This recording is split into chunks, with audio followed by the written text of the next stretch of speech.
Crash Course Live is presented by Smash It Demolition Derbies, who host Bash for Cash, Blizzard Bash, and Capital City Carnage. Online at smashitderby.com.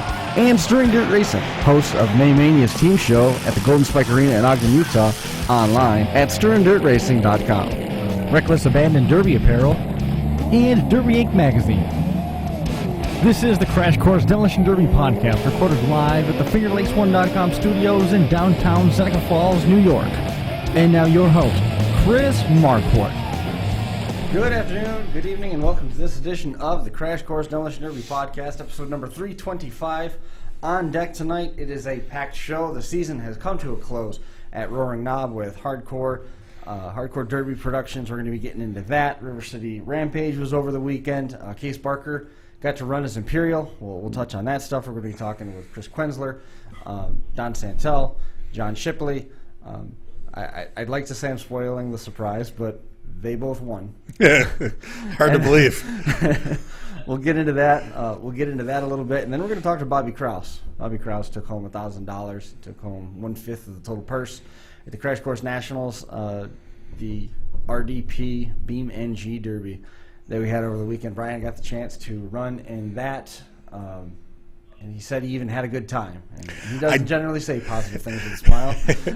I did. It was a learning experience. I did one night we ran for, maybe half an hour practicing, I guess, with different things. And I've never been a gamer. I've never played a lot of it. Well, I guess that's not true. In 1992, on the original PlayStation, I played some video games. But since then, I haven't played much. It was a good time. I got to drive a mod car. I'd never done that before, and I drove a mod car like I would, wide open both ways. Drove a shocker like that. Sandbagged a little bit in the consi, made it 3/4 of the way through, so I was kind of happy with that. But no, it was fun. It was a lot less painful, a lot cheaper. So you got rolled over and never got a bruise. Yeah, I think I got rolled over twice, didn't I? Yeah. I mean, a lot of years of derbying for real, I'd never been over it. Twice in 2 nights is not good. But no, it was a good time. The judges don't call door shots, but hey, that's because there's no drivers in the car. So I pointed that out. No, it was fun. My congratulations to you. I guess I was just a driver, and you were the sole promoter. You had all of the headaches. Thank you for everybody that helped sponsor the Crash Course Nationals. Mm-hmm. Though I didn't have the headaches of Chris because I don't understand any of that stuff. Thank you for helping Chris and Crash Course Prana. Don't forget American Beans. Yeah, American Beans. Put on a pretty badass thing. I talked to Hunter a little bit. That dude is really smart. But it was cool. It really was. It was fun. Some of the talks that go on through the headsets are interesting, but it was neat. I mean, at one point I talked to a guy from New Zealand, so that was cool. Vancouver, Canada. It was fun. It really was. It was a good time. If we can get things scheduled or straightened out a little more, with some sports schedules and stuff. By sports, I mean weightlifting and maybe doing some stuff for football a couple nights a week. I'm gonna try to do some fun runs. I've talked to Chris about building a car and seeing if I know anything, which I probably don't, but it's all good. So we'll see. It was a good time. There's fun runs just about every night. We're going to dive into more of that stuff a little bit later on. We got Bobby on the air. Right now, though, we're going to turn our attention first to Chris Quenzler, who took home the Hobby Stock Championship with Hardcore Demolition Derbies. And, man, I was very, very excited when I saw that come across my Facebook stream because last time we talked, you were just in the role of publicist, and now you're in the role of champion, man. Congratulations. Thank you. Yeah, last time Nick got the win, so I guess it was my turn, huh? Right. Absolutely. I mean, take me through that. Was there much of the championship in the back of your mind, or was it just another derby? Well, actually looking back on the list of drivers that were actually out in that class, and everyone said, oh, it's a hobby stock class. It's nothing special. I said, well, that's where you're wrong because the driving skill comes back greatly in those kind of cars. And there was a lot of guys out there that like to run hard. And so that first 15 minutes, 20 minutes, we had there was a couple of us, obviously, that run together quite a bit. Mm-hmm. And we felt that first 10, 15-minute wave extremely quick. And we kind of weathered that. Well, I weathered that storm pretty well, and then kind of just went to work and just the mindset was to win. But if something went south, then we were gonna junk it. That's always there at the back of your mind. Right. If I'm not gonna win it, neither is this guy. You pick somebody out and hit him at 60. That happens.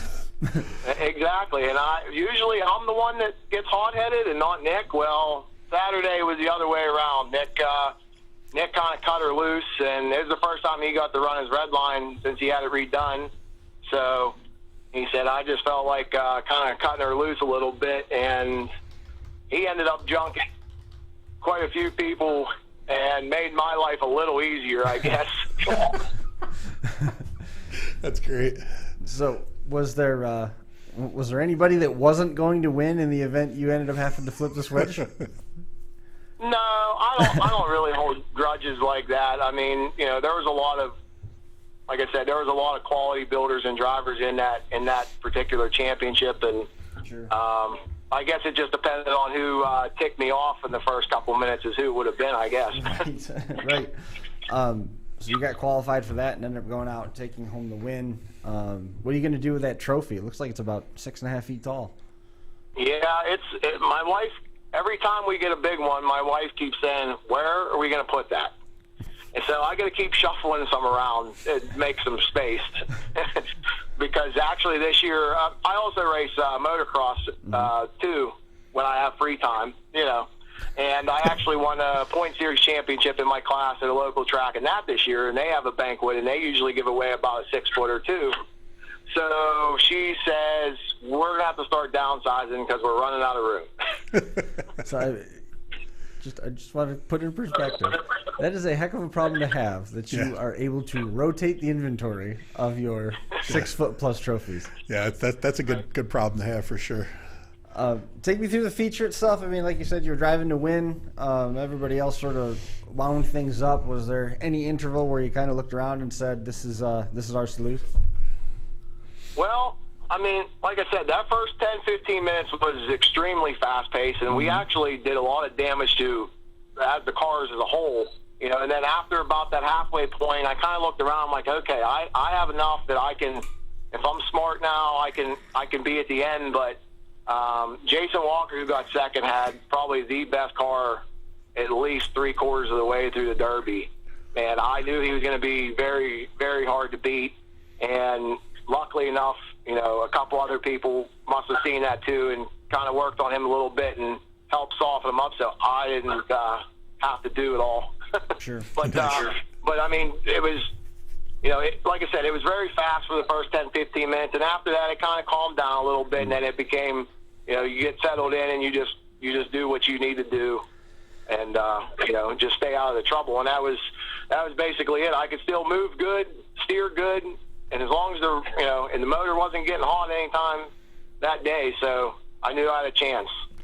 So motorsports is this weird thing where you being involved with football, and football is kind of the same way, and football is by itself, hockey is by itself, basketball is by itself, in that you have an opposing team where you don't necessarily know what they're going to do, but you can mitigate and calculate your own variables. Mm-hmm. So you know what you've got left. You know what your teammates have left. You know the plays that you can run, stuff like that. In motorsports, you don't. No. You don't. And like Chris was just saying, in racing or in motocross, you don't know if the engine's getting ready to let go, or if you do, it's already too late. You know what I mean? Well, a lot of times, though, with motors, I mean, if all of a sudden the motor's running better than it ever has, chances are it's going to go boom quick. So right. It's throw that in there. But on with your analysis. So Chris is saying, he kind of looked around and engaged what he had left, and you can't even see the outside of the car. But he hit on it, and that's about all you've got in Demolition Derby. I could move good, I could steer good, which meant I was probably going to do okay. yeah. But it's such a weird thing that can do for your confidence level. That I still have steering and I can still move. So apparently everything's okay. You start looking and peeking through the holes in the firewall to try and look at the front and figure out what's going on up there, and it ended up paying off. Chris made a comment a minute ago there about the driving style, and what it takes. And is it more of a challenge to drive a hobby stock car versus one of those cars that was fully welded? Yes and no, because they're two very different. You still have to be with a stalker build. You have to be very precise on where you're hitting and how you're hitting and how hard. And obviously, like, I saved the front of my car till the last, probably 15 minutes of the race. And so, but in a pro style build, kicker build, you still got to be able to drive, because those shots, when you mess up with one of those shots, you're not hitting anything that gives. If you're hitting a car in the wrong spot in that, it does not give. And It can still, hurt you more than it does to them. You guys have been to Blizzard Bash 20 times. You hit one of those cars in the cage, you could ruin the own front of your car, even in a kicker car. Oh, yeah. Or anything, or rip your steering off if you, because everything is so hard. So those parts are still just as vulnerable. Just in the stalker build, the whole car's that way. Mm-hmm. So, you just got to be, I think, a little more precise and a little more cautious, but you also got to be aggressive on the same end, So they both have their different styles, but I still drive them the same way, just not maybe quite as aggressive in the stock car, because you really can't. Right. And that was one of the things is after we went to the newly renamed Keystone Iron City Nationals. Right. Zach was talking, and he that was the first kind of built class he's really seen, other than the mod show at Coos or the mod show. And they were here. super stocks. Yeah, and they were super stocks. And he was like, "What do they do to these cars? Other cars to make them tougher?" I'm like, "More steel, more plates, more everything." And he's like, "They don't ever bend, do they?" And I'm like, "Oh yeah." I'm like, "By the end of the weekend, they bend." And he's like, "I can't imagine." And that's the thing. If you sit back, and then I started thinking, and I'm like, how many times have we seen a Blizzard Bash first heat, guys will full track, ride open nose to nose, and nothing moves except the jiggly parts inside the car? I just can't imagine what that feels like. But and Chris brought us back, thinking about all that stuff. But yeah, it's, we've seen the mod cars out there take a bad angle and junk themselves, and and sometimes we've seen the stocker build cars. Man, them things are hard, and you wonder how. And there's the tricks and the stuff, but it's definitely it doesn't matter the class, you got to drive it. It doesn't. Absolutely. That's the thing. When I was talking with Zach down in Pennsylvania, I said, look, the difference between these cars is drivers. I said, you'll see drivers on the track. I said, you'll be able to pick them out, and he did. He was like, look at that guy and look at that guy. But that's the thing. You can overbuild and buy the best of everything, but if you don't know what you're doing, chances are you're going to get junked. We've seen it time and time again. Scott Keefer's in the chat. He says, drive to the way the car is built. I got to learn that someday. Eventually. I've won a lot of derbies in some of the junkest cars I've ever had. Mm-hmm. And that's the truth, because you got to drive with what you have under your butt, and you know what you got. And like I said, I've won a lot of derbies with some cars that people said I would have junked that 2 derbies ago. We've seen a lot of guys do that. We see guys bring. Here's one, and I should have mentioned him last week, but I didn't. Jonathan Furr came to New Alexandria with, I don't know how many times that caddy had been run. It was bent already. He just pulled it out. They've been busy with work and stuff down there. Just pulled it out, threw it together. He ended up 4th in the feature. And 2 of the guys that beat him were Don Santel and Toby Hiley. So, Furr is a hell of a driver. And, he, it came down to the end, and he just, saw how numbers were and opened it up. But, he drove that thing. Sure. He was the odd man out in the heat, made it through the heat. And, he was, he's a great example of driving, overcome the car. So we're talking with Chris Quenzler here, the hobby stock champion. In his event, Jason Walker, 2nd place, Ryan Steele 3rd, Bill Gaffey coming away with the Mad Dog Awards. Running down the results from the final confrontation, the last chance qualifier for the hardcore full-size division was Don Santel, winning over Mike Klinger and William Close Jr. Cody Koslowski taking the Mad Dog Award in that one. Last chance qualifier for the hobby stocks, that was Todd Greenwood. Jody Braden was 2nd. Tanner Harden was third. Bentley Fensel got the Mad Dog Award there. The last chance qualifier for the hardcore compact division, John Shipley over Jeremy Riley and J.D. King. George Kelly was the Mad Dog there. Vans and Trucks, John Staggers Jr. won over Matt Wingrove and Jeff Vanek. Richie Fanzenbaker was the Mad Dog in that youth full-size. Preston Henshaw over Scotty Drevenak and Jack Drevenich. And in the youth mini stocks, Mason Stacy winning over Scott Drevenak and Terry Abadi. The hobby stock champion, we told you, Chris Quenzler won that one. The hardcore full-size, Peter Hansen coming away with the win in that one. Congratulations to him. William Close Jr. took second. J.D. Lavrine got third and Mad Dog. And then rounding out the night in the hardcore compact championship, that was Jesse Bates over Adam Merriman. Jacob Schaefer was third, and Nick Rivetti took the Mad Dog honors in that one. So there's the rundown on the final points event for final qualifier event championship round for hardcore demolition derbies down there in Pennsylvania. What a year they had. Almost all their events were points events for Unified Series, and with Pennsylvania having been shut down for most of the summer, not able to have grandstand events in terms of the county fairs and stuff like that, they were able to really capitalize on it, and they put their names on the map by having the events they did and treating the drivers the way that they did. It was a pretty good season for them overall. And Chris, man, it's got to mean a lot to you to take home a championship at any level. But after having to put the year in that you did and the number of events that happened on that schedule, this one's got to feel pretty sweet. Yeah, definitely. Fortunately, I've been fortunate enough to win. This is my third championship. I've won 2 at New Alec and now this one here, and this one's just as sweet as the first one, because after you win the first one, you just want another one more and more, just like any athlete or any kind of motorsports into anything you do. You always want it more, and it gets harder every year. So everybody else gets better, everyone's equipment gets better, and so it doesn't get any easier, that's for sure. Well, you wouldn't want it to get easier, I suppose, right? Unless you're John Shipley. Then it just looks easy. We talk with John here in just a minute. Yeah, or Don Santel, because he's had a smoking year too. Yeah, he's doing okay. He's doing okay for himself as well. Well, congratulations, man.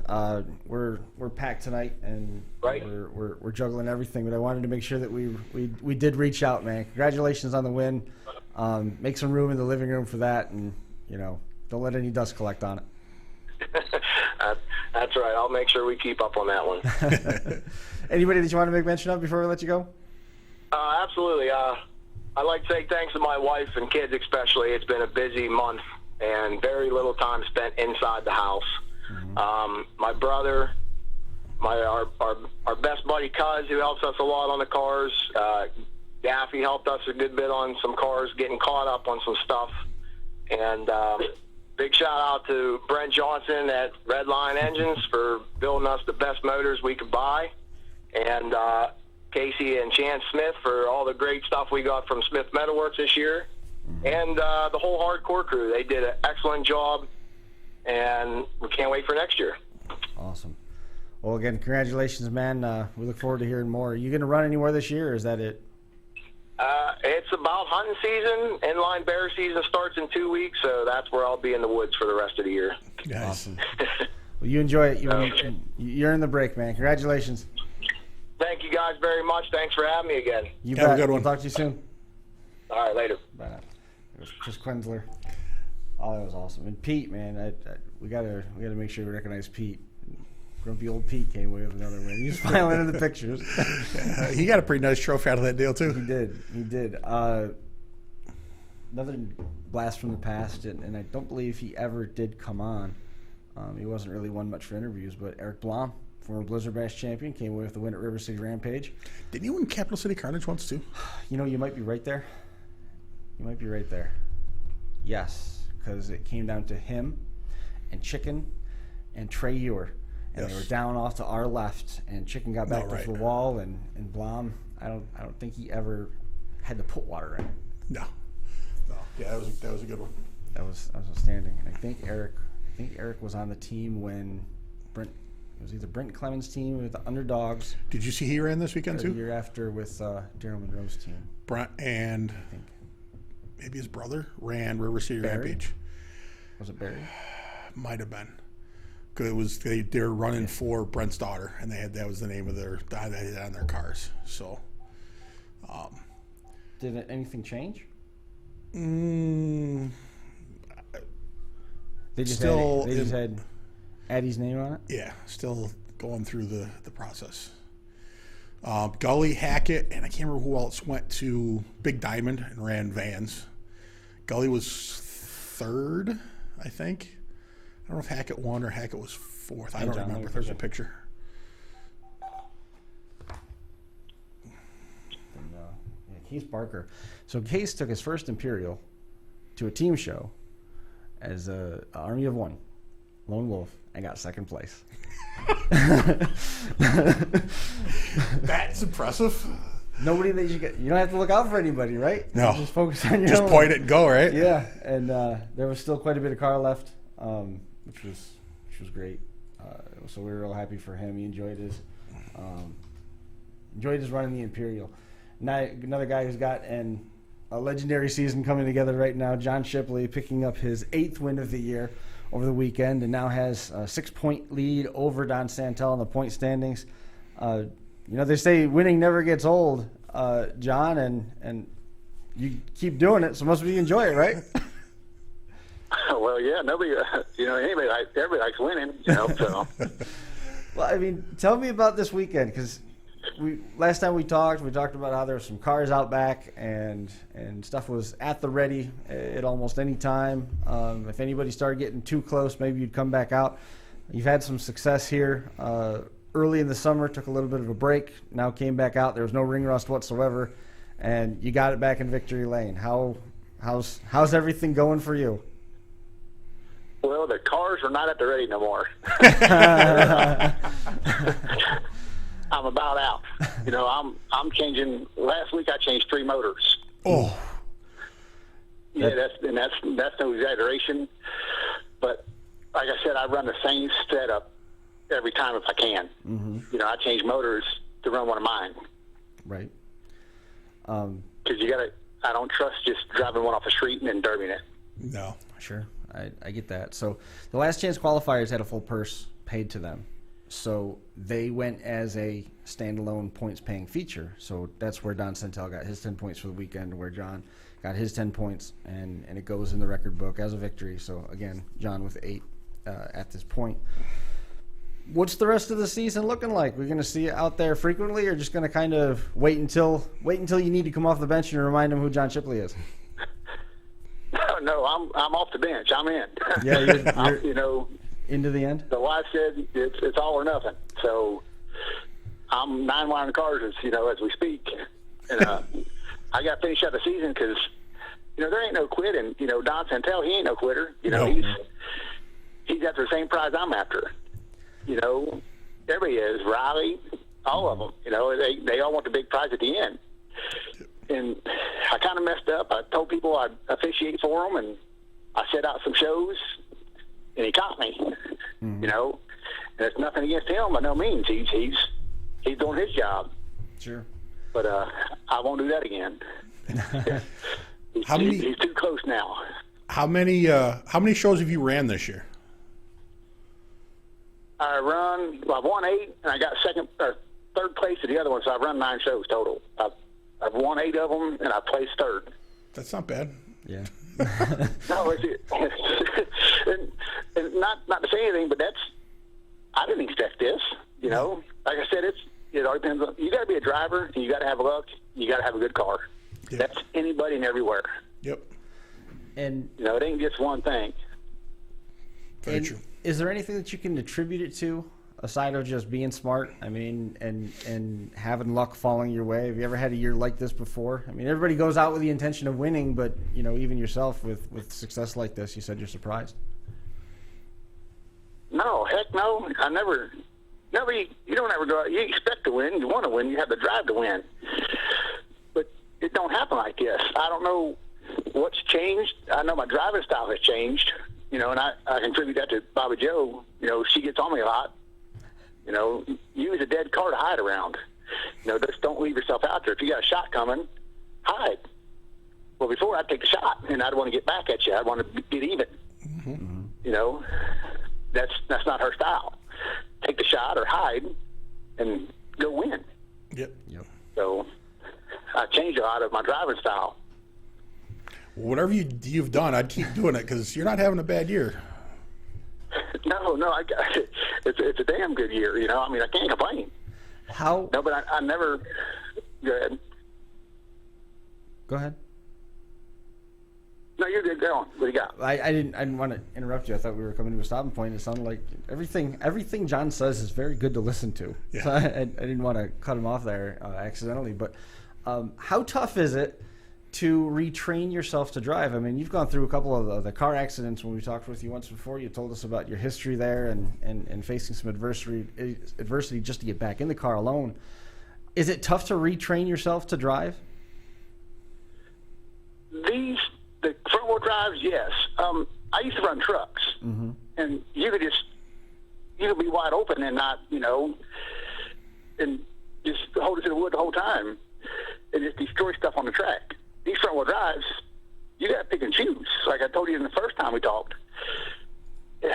Like if you watch the show I just ran in Pennsylvania at Hardcore, I lost the whole back strut, wheel tire, and everything. Mm-hmm. Because I hit with one side. That's where my fault is. If you watch my videos or watch me run, then I got to learn. I got to train myself from that. Sure. I destroy one side of my car, then I'm three-wheeled. I got to learn to hit more even. You know, and you know, it's just you got to learn every time you go out. You still learn. My guess. The last three cars I've got, I ripped the back, almost the passenger side wheel off. So I'm doing something wrong. A long time ago, when we were doing DVDs and we were placing in-car cameras, Steve Bucknam said, put it on this corner. And I'm like, it doesn't make any sense. Why would you do that? The compact's hit with the back, I get it, but I'm centering it. He goes, no, put it on this corner, because when a compact driver turns and looks behind them, their line of sight is diagonal through the car or on the passenger side, the right rear corner. Mm-hmm. And man, we caught some great stuff coming, hanging upside down inside the car and then flipping the camera over and then putting it on the roof. And when John says that, he's right. You know, you see a lot of times the luminas around here, they pack in almost like a diamond shape. They start to lose that one corner. Everything stays square, and then that right rear corner starts to flatten out first before the rest of it gets it. And so I understand what he's saying. Now, on a different token, trying to learn from the truck driving style to slow things down to run, that's like trying to get you to drive for a 10,000 to win feature. It's probably not going to happen. It's not going to work out. Not going to happen. No, it's got to be tough to do. It's mental. Everything's mental, you know. I heard 90% of the game's half mental, right? Absolutely. Yogi Berra? Yes, it is. So from this, did you know going in that the LCQ was going to pay points? No, I didn't until probably like a week prior. Okay. You know, I think Mark had put it out there that, you know, and Jonathan Howman, and I got to give them guys credit, you know, Frankie Guy and all of them, heck of a show.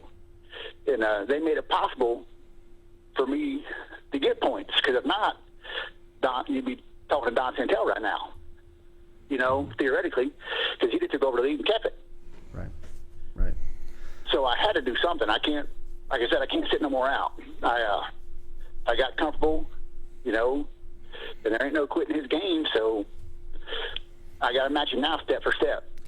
Well, this is definitely going to be a fun one to watch now that we're in the home stretch. There's only a handful of shows left. I think maybe around 5 or 6 left on the schedule at this point. Yes. So it's going to be a lot of fun to follow this along as we move through it. And I have my fingers crossed that we're going to be talking with you again. I got to ask you. I heard that the artwork's all done and some of the initial casting and stuff has been completed. Are you a ring guy? Do you wear rings? No, I don't wear a ring. We was up in Pennsylvania the weekend before, and I got to see a glimpse of it. And everybody's asking me if Mark's got it sized that he was talking to me to size that ring up. So I was like, no, he wasn't going to size my finger. So interesting. Well, but no, that's I probably wear, you know, if it finishes out like I want it to, I wear it leaving a banquet or the, you know, when we have our final derby or whatever. And if I win it, I'll wear it for a day or two, but the rest of it's going to go on a shelf. Yep.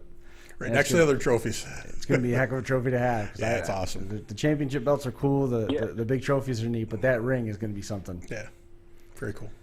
It is, and you know, like I said, I never thought I was going to be here. You know, chasing this championship.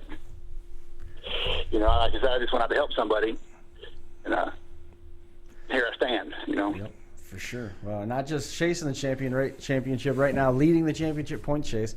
Have a slim lead over Don Santel, and it's going to be a battle to the finish. Is there anybody that you want to take a minute and mention and recognize here before we let you go? Well, of course, you know, my wife, Bobby Joe.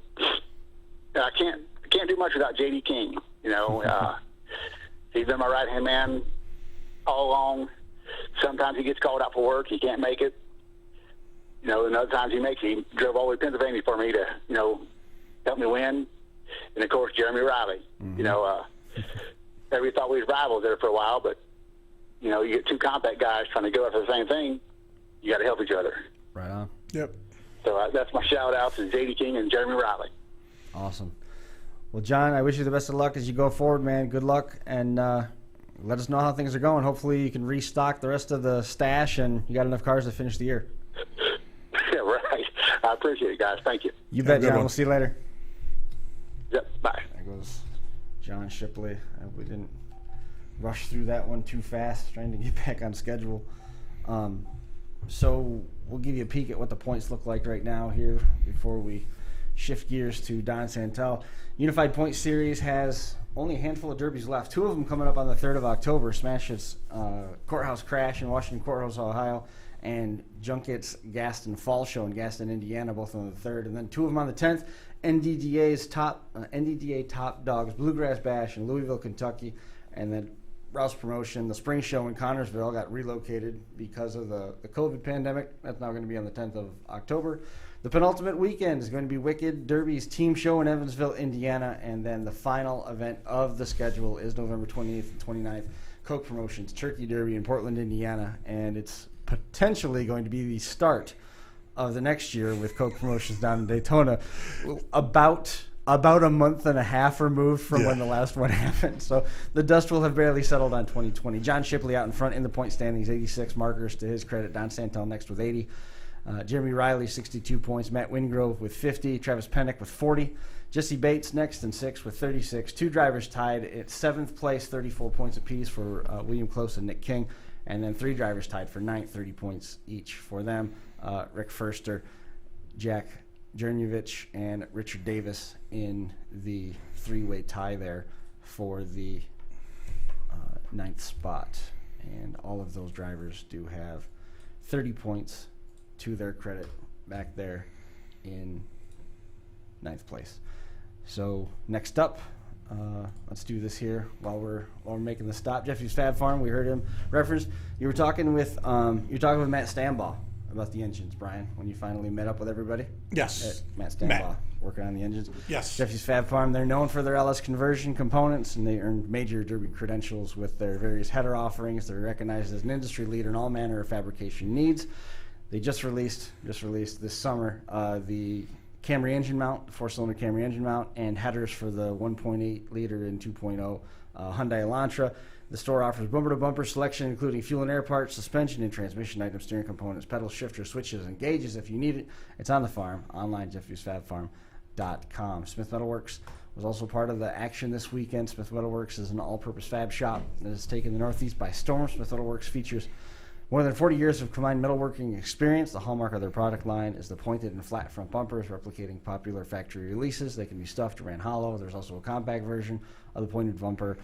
Other items include Crown Vic door skins, battery boxes, engine mounting systems, and pedal combos and shifters. The shop also has all the odds and ends that you need as well, like distributor clamps, welding centers, and be sure to ask about the GM floor liners.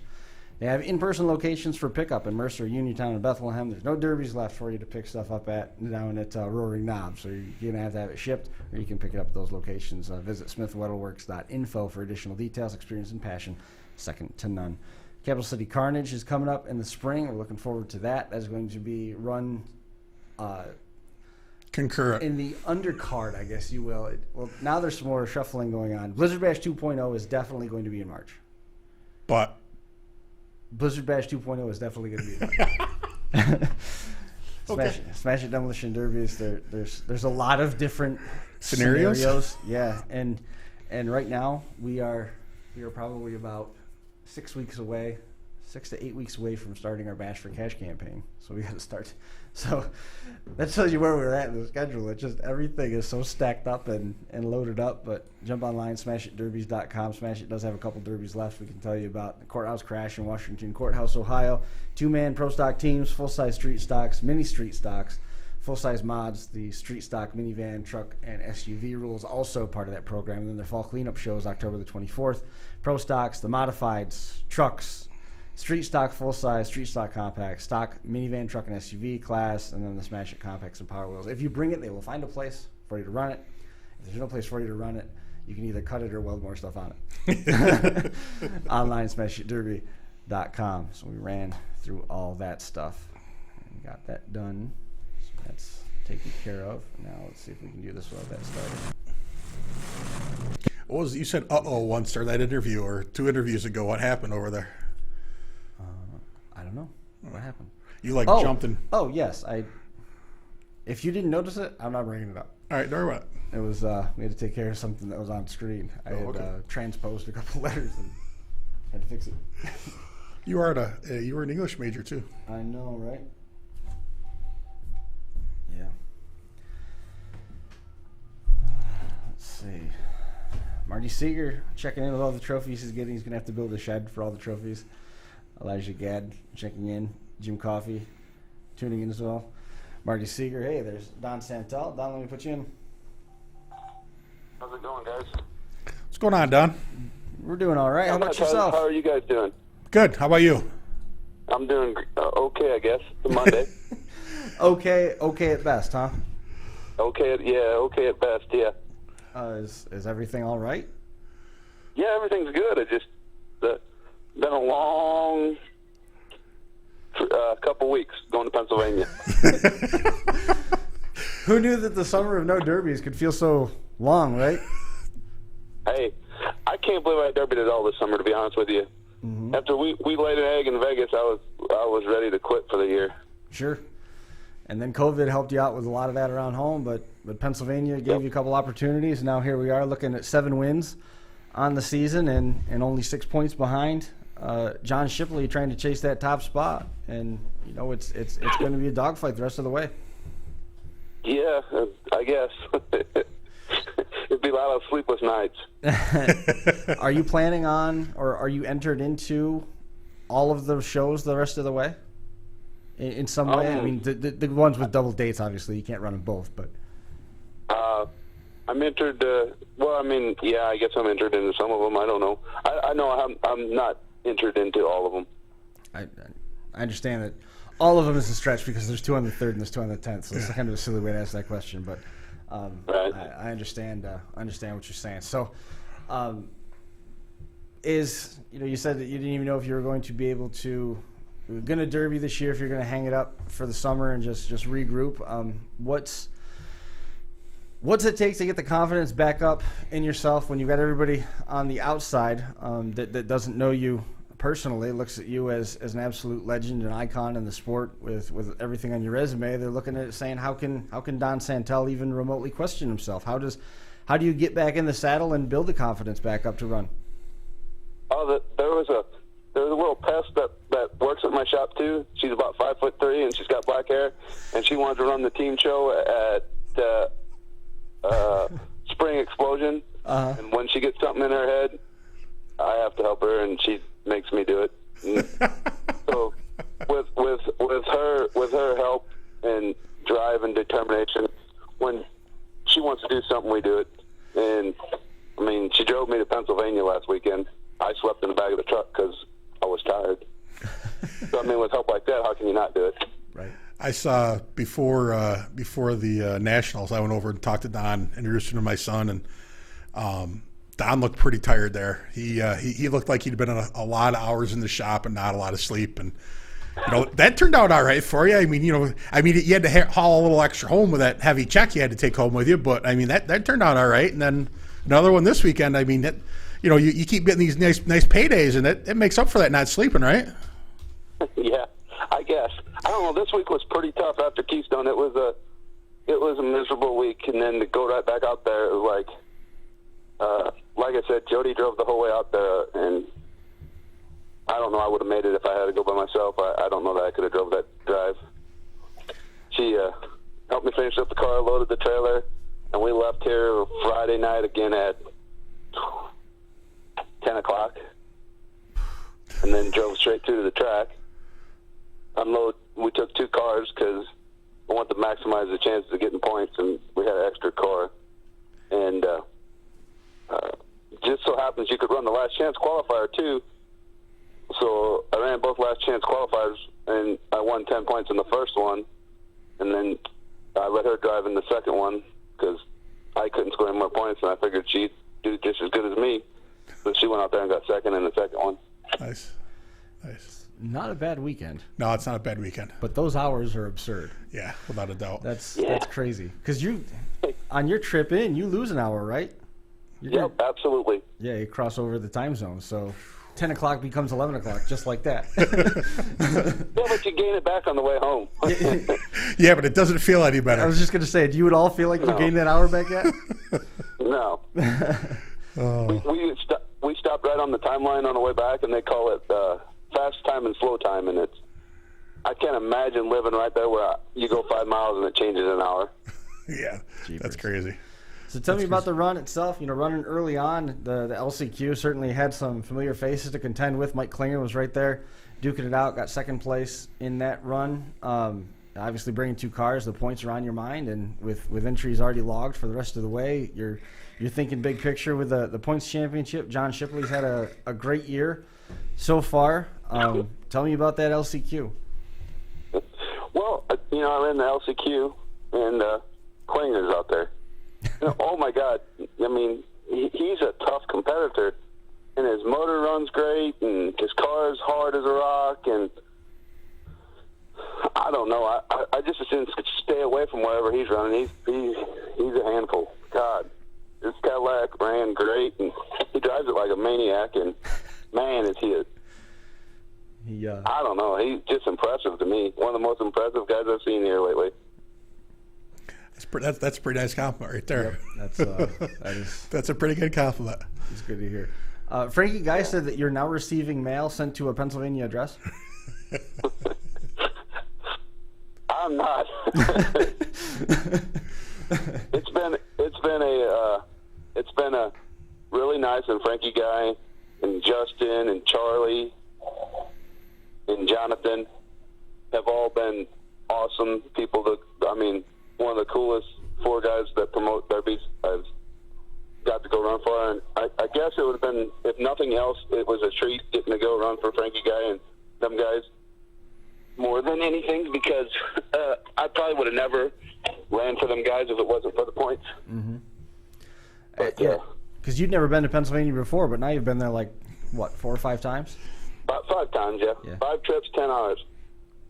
I got close to 100 hours running to Pennsylvania and back. That's crazy. I think that's right. I don't know. I'm a little tired today. My math might not be the greatest. I understand, though. Don, you've run pretty much every build there is. From a stock car to the Blizzard Bash cars. What do you prefer for a build? Like if you were only gonna if you could only run one class, what type of build would you like to have? I don't know. I mean, I don't care. I mean, the Blizzard Blast cars are insanely hard, and then the stock classes are different. Where I kind of like somewhere in between, like a metric type build where you can change the body bolts, have a little bit of maybe a distributor protector, no kickers. I really don't care. That's dumb for me to say. I don't have a preference. I like to run the next one. Whatever's next, I'd like to run. That's a good answer. You know what I mean? I got a shed with used cars anywhere from, whatever. I got a kicker car in there to a stock car. And I just like the Derby. Yeah. Yeah. He's got a shed. He's got a shed. I think if you like the Derby, you don't care what the build is. Yeah, yeah. I just wondered. I mean, we've asked a lot of guys, and obviously you've, like I said, you've ran them all and had success and all. I didn't know if there was one that you preferred or so. That's I don't prefer it. I mean, some of the stuff I don't like is like any more bumpers. No matter what class it is, you should allow like a loaded bumper. There's no need making me go get a new Chevy bumper out to put on the front of a bone stock car.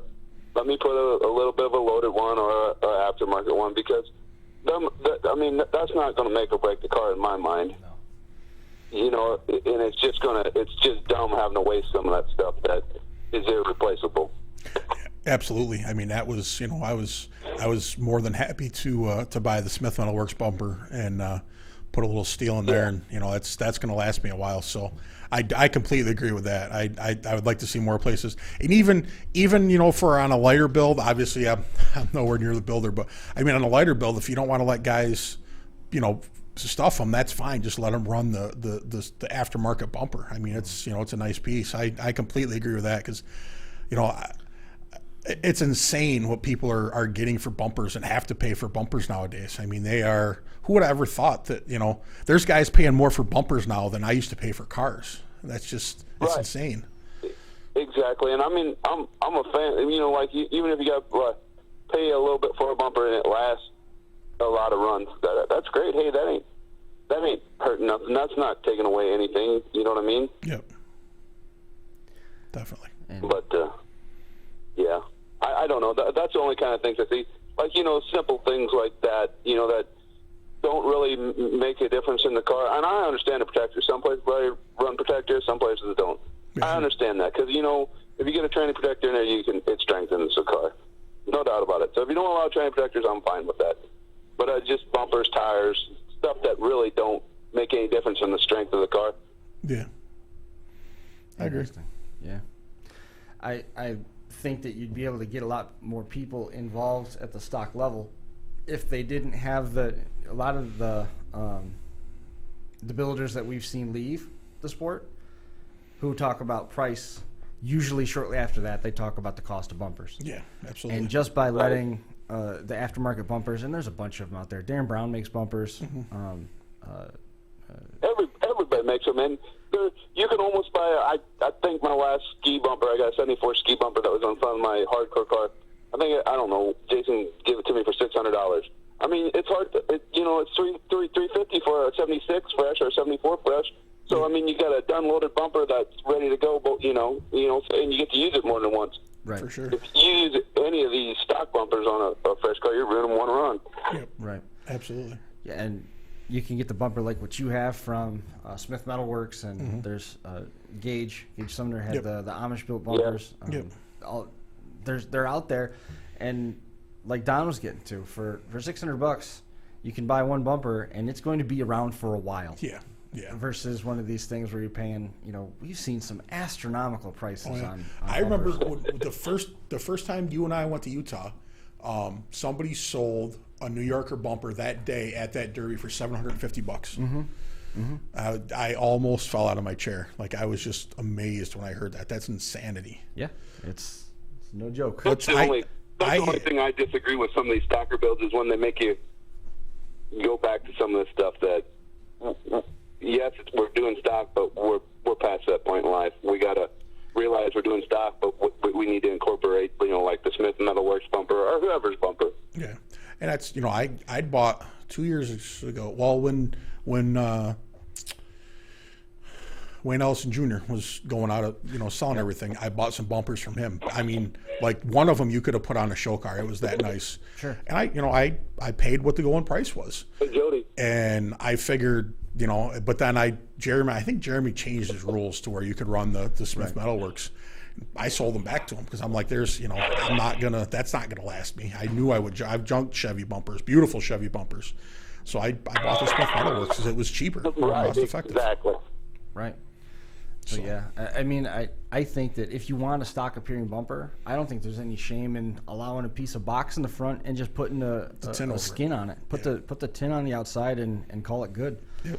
Just to, if you want that appearance so that the crowd doesn't think that they're these hulking behemoths that are never going to bend. But I think that the Derby acumen of most fans now is at least accelerated enough to where they know that things aren't necessarily going to bend on the first hit the way that the county fairs used to be. But For sure. So I imagine probably your cars are all done here for the coming weeks, and you're just hanging out. Actually, I was just pushing a Amish pointer across Amish Sumner pointer pointing across the yard so they'd load it on the roll off and take it back to Bill. I had to cut it off his stock car because we couldn't run Amish pointies last weekend, and he's picking up his car that Jody ran. Mm-hmm. And I didn't want him to forget the pointy. So while I was talking to you, I was wheeling a pointy across the... That sounds like something Don Santel would be doing. It just doesn't ever stop. Well, is there anybody that you wanted to make mention of or anything to help make this one happen? I know Jody's a big part of what you do. Jody, for sure. The cars last weekend were used cars of somebody else's. There were Bill Miller's and James Prohaska. Shane Jones has been helping me. I've just had so much help. It's unbelievable. Mm-hmm.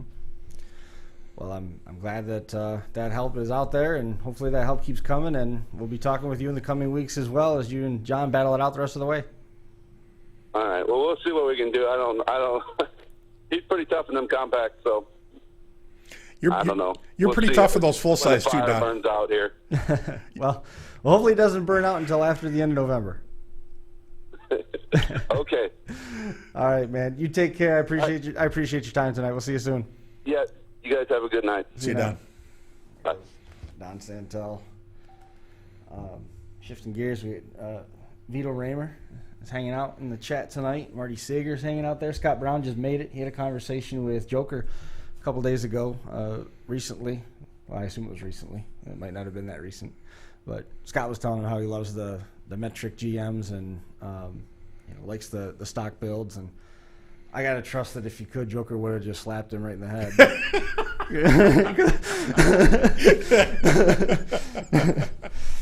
Oh, goodness. I remember the Buffalo show that Mad Mike was going to give a guy $200 for the front bumper off of Saturday before Monte Carlo. And I mean, $200 for a Monte Carlo bumper strikes me as cheap. Yeah. We saw some pretty high prices on that stuff. We want to take a mention and take a moment and mention. I hope I wrote that phone number down right. I better check that. Smash It Demolition Derbies, helping make the Crash Course Nationals the celebration of our 7th anniversary. We finally got to put a derby on, and it was as entertaining as the real thing. It was fun. It was a lot of fun. Had a lot of help making that one happen. Obviously, I can't go anywhere without first mentioning Hunter Wood. I wasn't sure Hunter was going to talk to me ever again, and we traded some messages. I told him when we started, I take everything very seriously, and sometimes you're going to have to protect me from myself because I'm going to have what I think is a good idea, and you're the only one that's going to say no, because I won't listen to myself. And he did every bit of it, and helped make sure that this was an honest and fair event, even though it was a video game. It was outstanding. Iron City Promotions and Iron City Nationals out there helping us full throttle. Promotions out of Minnesota, Derby Tees and Crashbox, Shane Williams and WLMS Graphics, Smith Metalworks, Jeffy's Fab Farm. Jeffy's Fab Farm was right there on top of it. The total purse for the weekend was $5,000 actual dollars. How insane is that? Well, when I was using my PayPal, I was realizing it was pretty insane. One thing that I am going to call you out on. Yeah. And you're going to be like, I can't believe that happened. But when you did the announcement for the first heat, you called me Brian McDougal from McDougal, New York. You told me to. Yes. I'm going to lie about this. I'm going to say you told me to preserve your to preserve your identity, so they didn't target you. Okay. So the purple and orange crash course car with my name on the side of it was. You always tell me looks don't matter. All right, just checking. I'm not gonna lie, man. I always joke with Marty that after before we go run the derbies and stuff, especially the paid ones, the big shows, I'm pacing around about ready to throw up, or I couldn't even eat dinner so I could go through my throw up routine. I was so nervous. Did you have a nice piece of cardboard afterwards? I did. There was some cardboard left over in the refrigerator. I put a little pizza sauce on it and pretended. But it was awesome. The whole weekend was great. And Bobby Krouse came away with the win. Bobby's on the line now. Bobby, man, congratulations. Hey, thank you, sir. Super happy for you. This is. I hope you had fun. Absolutely. I got to know if there's any finish left on your controller, because I got to imagine those knuckles were getting awful white over the last few minutes of that derby. Yeah, it come down to a couple of great drivers. I mean, it was just, trying to pick your shots. It is a video game. You can't control some of the things on there. So picking your shots, when to actually go and when not to. What's easier, driving a real car or driving the game car? Ooh. Game car. Well, it's easier driving the game car because you can wake up the next day and you're not sore. And it costs a lot less. It depends. It could cost a lot less depending on your computer. I mean, some people have sunk a lot of money into those computers, but I mean, the time spent in a garage in real life compared to what you can do to a car on a game, I mean, it's so much easier on a video game. Just running down some of the winners. The winner of the Pros versus Joe's Heat, Team RDP, won that one, and it was not a rout. It was a battle, and one of the Joe's cars lost a wheel almost immediately. I think it was Cody Ray that lost a wheel in that one, and from there, the Joe's team, the 5 drivers that were pulled at random, held their own, and it came right down to it, and eventually it was the 2 Team RDP cars held Doug Kirk in the corner, the pin to win. I think next time we do it with that much money on the line, there won't be any pin to win. Let people knock around for that. That was a good finish. Yeah. The winning team, Shane Williams, Derek Creetlow, Jesse Myers, Brandon Raymer, and Scott Berdonic. Sure. Absolutely. Yeah, that was definitely a good show there. That was the main event of night 1. And then the other winners that we had through the course of the night in the Weld class, Kyle Holman took the win in that one. He got that over Vito. Bryson Valentine was 3rd. The Mad Dog Cody Rates. The Shocker Heat, Holman won that one as well. Double down there. Nick Emery was 2nd. Vito was 3rd. And James McLean in the raffle car got Mad Dog. And he hit Cody Rates so hard it flipped him out of the arena. It was... When I saw that, I figured I'd no shot at Mad Dog. So yeah. There was drivers in the queue that said, "Do we all just agree that he gets that right now?" Yeah, so at least at the bar. Then in the main event, Bobby Krouse took the win over Chris Parton in one of the raffle cars. Had no wheel on it. Alex Sager, man, I was sure when there was 4 cars left, as good as Alex's car was, I was sending him $1,000, and he backed up. Yeah, he wasn't even popped. He was definitely. He was running good. Chris, he wheeled around for how long on 3 wheels? I mean, that was a wheelman right there. Definitely. It was a great show.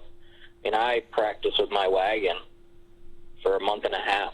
I ran, big dog derbies. We practiced forever.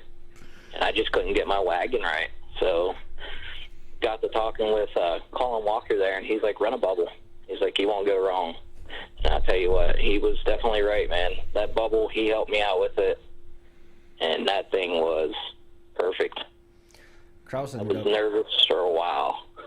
Krouse made the feature with a Mad Dog award in Heat number 2, and I expected you to run hard in Heat 2. You took a little bit of time and let the dust settle some, and then made a bid for the Mad Dog there later in the event in qualifying Heat 2, and it paid off. You got in the judges' memories to stay a little bit longer than anybody else. Yeah, whenever I popped there, it was game on. I figured better get Mad Dog because I don't think I'm going to finish in the top 3 there, so top 2. And luckily I pulled it off there. Car was strong. It just popped. Took a weird hit. Zach Drummond he went out early, unfortunately, but he got Mad Dog in his heat. He was in qualifying heat number 4. Cody Rates got Mad Dog in his qualifying heat, and in the weld class, and in the super stock feature as well. So a little bit of PayPal Canadian currency conversion happening to get him all taken care of. He made out good then. He made out very well. Dalton Rude got the Mad Dog Award in the team heat as well. Running down back through the order, Caleb Vole got 4th place in the super stocks, and then Dalen Brown, who was a last-minute alternate addition late Thursday, or even, I think it was late Thursday. He ended up driving the Keystone Nationals car that Nick King was going to drive. Mm-hmm. He drove a wagon, and that skin had to be on it due to our agreements, and drove it down to 5th place. Not bad. So that was fun. Colin Walker is an outstanding driver. And like I said, man, he talked me into the bubble, and you know me, Chris. I love the wagons on that game. Yep, that's all I run. But whenever he said do the bubble, we put our heads together, and I mean, he helped me out tremendously. I mean, couldn't thank him enough. You know, everybody. There's a lot of servers on there practicing the SS class. Between Prodigy, Chris 717 server, you know, Big Dog Derbies is a big server over there for us, and that's where I mainly run. And I mean, it's just fun all around. People helping you, you know, definitely nice. And I know Wally felt a little bit like I was picking on him, and I don't want him to feel that way. I appreciate what he did in the car. He was taking his time and making sure his car lasted, and he challenged me to be honest, and that is one of the hardest things to do when you got that many cars on the track, is to keep an honest clock and stay on top of it. And I am very thankful for the amount of time that I spent running stopwatches for RC Derbies, because it's chaotic like that. Oh yeah. And the thing is, I mean, what was there? There was only was Beans judging, or was he just there for? Beans was a backup stopwatch. So if I had too many people going, and then there was one other judge, right? And we're getting to that in just a second. Yep. And then we ended up having 3 people with Mad Dog votes. It was I had a vote, you know, because. Well, I just meant for. And then Hunter Beans, he would jump in with a watch if he saw somebody, or if I had too many people stacking up, I would tell him put a clock on so and so. And then Friday night we had Dale Savory come in. Yeah, I was there. And Dale was Dale's. That's Logan's dad. Logan passed away, and you know we dedicate all the weekend to them, and you know, Dale got a little bit of normalcy, a little escape from reality, and got to hang out with his Derby family, and he had fun. And then the second night, Jesse Myers was doing the same thing because Dale had some stuff to do with his family. Well, I mean, that's hard for 2 people to watch 17 cars. I don't care if it's on a computer, or 11 cars if it's on a computer, or if it's in real life. I mean, that's tough to do. That's tough. It's definitely hard. I mean, like I said, the video game, it's easy to get stuck on stuff whenever things start going south for another car. They back into you, and it could end your night quick. Yep. That's what happened to Alex there in the main event, and I don't want I just want everybody to know, anybody that was watching, that I don't Wally. I understand Wally was a little upset afterwards, and I don't want him to be. I compliment his driving, and I appreciate him challenging me as an official. I don't want him upset, but it is what it is. I had a chance to talk with Doug Kirk too. All in all, the conversation and the compliments were very nice to hear, and we had a bunch of great partners. I think it was a good show all the way around. I had a couple of people asking me today when we're going to do it again. Might be a little while, little space to figure that out. But that doesn't mean that I didn't message Beans last night with the people that I want to contact for the next one. So he was probably saying, "Oh God." So, yeah, he did. he did. I mean, he said we'll talk about it. That's stressful. Absolutely. Yeah, it's stressful to host it like that and make sure you don't mess up somebody's car just pulling off like a tire even. Mm-hmm. I mean, like I said, it's a video game, but one wrong move and you could hurt somebody else. But for you now, we didn't let anybody know what the purse was until the feature started. Any of the features. Oh, really? I didn't know that. No, because I didn't want the only thing that I was telling anybody was it was the $5,000 total purse. Yep. And I would post the payout for the top 3 of the Mad Dog or the top 5 of the Mad Dog once that event started on track. So people would know it, but I didn't want that to be the reason why they bagged. I wanted it to still be entertaining to an extent. And, Absolutely. and this feature, people were saying was going to take 2 hours. It took a little over 45 minutes. So for you, It was a long 45 minutes. it was for you because you were one of the last cars running. Take me through it when it was down to maybe when Roll got hung up and it was down to you and Alex and Chris Parton there. It was only the four of you left. Was there any point where you thought, holy crap? Whenever it came down to us four, I mean, just trying to keep your shot clock on, got to make sure you're hitting people and not getting hung up. Like Chris was wheeling it around there. I didn't want to get stuck to him because he had a sticky car there in the end. And Alex, he kept on coming at me at the end there. And like I said, he had a fresh car, and I knew it. So it was just waiting for somebody to make a move. And he come backing in, and I pulled out, and he missed me, and he got tire locked on that car. And I thought for a second, should I try to get him off? Should I leave him? And I backed up, and that's whenever just Parton and I just started going nose to nose. I mean, long 45 minutes. Once I seen what the payout was, it was definitely worth it. Yeah, no doubt. No doubt. But we talk about the build process and everything, and in Demolition Derby, you got to run a couple of them before you really know what the car's going to do. This for Blizzard Bash with the 6-month builds and stuff like that, some of these guys have been testing their cars for 4 months. Yeah. Like no joke. Yeah, I mean, after I knew I won, I muted my mic and I yelled for my wife. I said, I did it. And she was half asleep. I think I scared her. So. That's awesome. So it was a great night. Like I said, my plan was to win it so I could build a PC for my daughter because she likes gaming and she wants to do it on a PC. So that's where the money's going. I mean, and that is definitely going somewhere good. That is the only way that your wife was going to let you be a gamer nerd for 10 hours on a weekend. That is the truth. That's awesome. She was off this weekend, and she was like, "You better win." So I mean, I had to do something. It was great. I mean, coming down to a couple good drivers. I mean, that feature had a lot of good drivers. So it might be a video game, but you still get nervous. I mean, I was nervous all day, waiting. And I'm running derbies in real life, and I tell you, it's the same thing. How sweaty were your hands? Oh, they were sweaty. They were definitely sweaty. Absolutely. I mean, like I said, I was nervous. Even getting down to the final four, I mean, yeah, you're there, but you just don't know. Right. You could blow a dry shaft. Yep, it could happen. Anything could happen in that game. A lot of it's like real life, too. I mean, it's crazy how far that game has come since I started playing 5 months ago. Mm-hmm. It's definitely come a long way, and it's only getting better. There was some test stuff happening last night that's going to change the game completely. It is going to change the game completely. I heard there's some new cars coming. That update is going to change everything. I tested a little bit out there with Jesse and a couple guys, RDP guys. It was pretty crazy. It was intense. It's a lot of fun. It'll be cool once it gets out. Yes, sir. Well, Bobby, man, I appreciate you coming and running, and appreciate Big Dog Derby and all the hospitality they always show me when I go over there and run. And it was great to see some of the cars coming up. Yeah, we gotta get you back out there. We gotta get you out there running again. It's fun running against you too. So I mean, like I said, a lot of practice.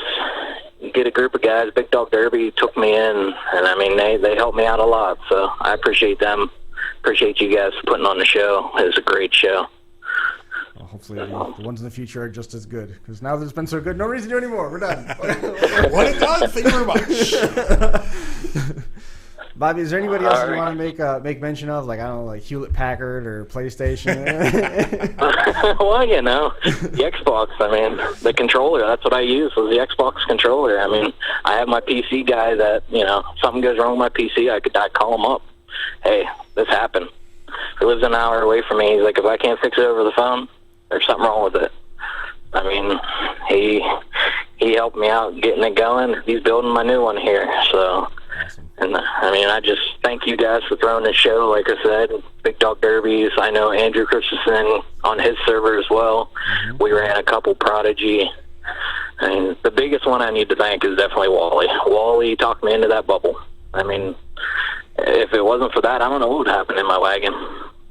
Because the wagon, I didn't feel comfortable with it. I was nervous. Your wagon was a solid third-place car at the RDP qualifier. Yes, it was. But that was a little bit different rules. That was a limited weld. This here was totally different. That car was. I feel more confident in a limited weld wagon than I do in a super stock. I mean, it's totally different between the two with the builds and everything. But this new update coming out, it's going to be a game changer, and I'm not sure exactly when he's coming out with it, but I'm telling you, it's different, and you're going to feel the hits.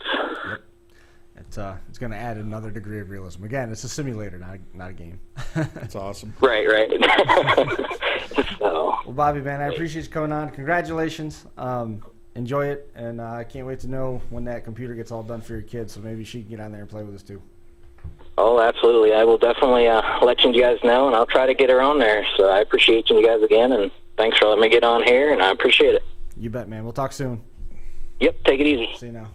That was Bobby Krouse, winning the Crash Course Nationals. I also sent an invite out to Christy Germain, and she was doing some stuff with family, wasn't able to make it. It was her dad's birthday, who passed away, so she was doing stuff there and couldn't make it. Well, they probably had to shovel snow to Canada. Let's be honest. Yeah, it was.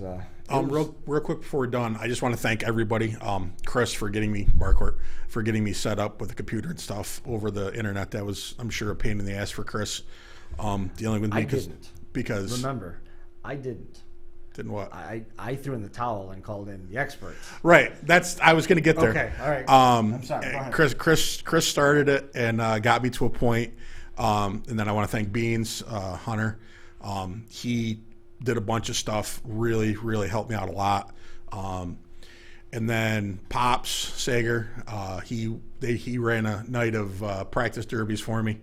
I appreciate that. Some other guys dragged me here, dragged me there to get me a little more seat time or finger time, whatever. So I appreciate it. It was nice. Everybody was great, welcoming.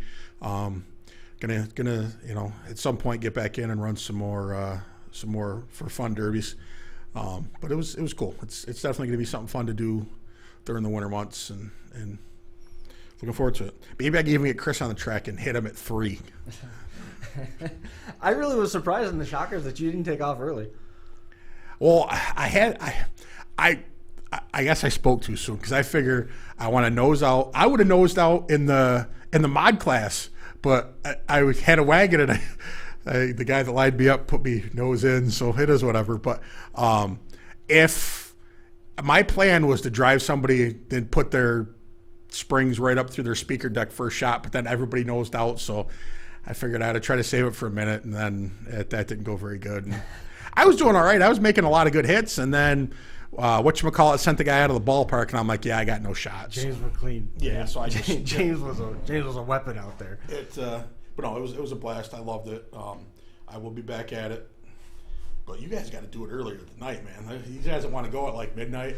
Yeah, Bobby's like, you got to start running again. We're back at school. I'm not going to be able to play again until Thanksgiving weekend. It's crazy, man.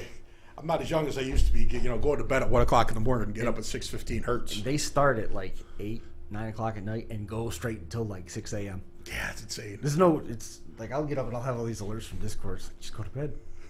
Go to bed. You can do this tomorrow. But you do that sort of stuff when we go on trips for live shows, but the thing is it's when it's work. Yeah. But for them, it was work. They're testing their car. They're bringing the best pieces, and it's just it was an outstanding event front to back. I appreciate everybody that was a part of it and all the support to make it happen. Can't say thanks enough. That it? That's it. We good? We good. Covered it all. Covered it all. Bills are 3-0. Bills are 3-0. I've always liked their coach. I like their quarterback. Their defense is pretty tough. The Giants just make me sad. Who's going to finish the year playing for the 49ers? I'm thinking practice squad. Yeah. They are just running through injuries like crazy, and they're not insignificant injuries. No, they've lost a lot of great players, but part of the game. Packers are 3-0. Packers are 3-0. I hate Aaron Rodgers. He is such an arrogant, goofy. I just don't like him. Well, on that note, that's going to do it for this one. Deer season, October 1st, New York State. Yeah. Be safe. Good luck to everybody that listens, that hunts. Good luck. Big one. Yep. Slay a big one. We used to got corn on 90% of our hunting land. So Jump on Facebook and look up Nasty Dogs, Eric Remington, Alan McNeil. They're doing a raffle of a couple roof signs. I forgot about that at the top of the show. They're doing a raffle on a couple roof signs. That'll be custom designed, and the money's going to be going to San Filippo. cool. Since San Filippo's not going to happen this year, Yeah. it's going to be still help fatten up that donation. So check those guys out. Nasty Dogs on Facebook. All right, officially 325 is in the book. We're at 7:15. That's enough of us. We will see everybody next time on the Crash Course. Thanks for watching.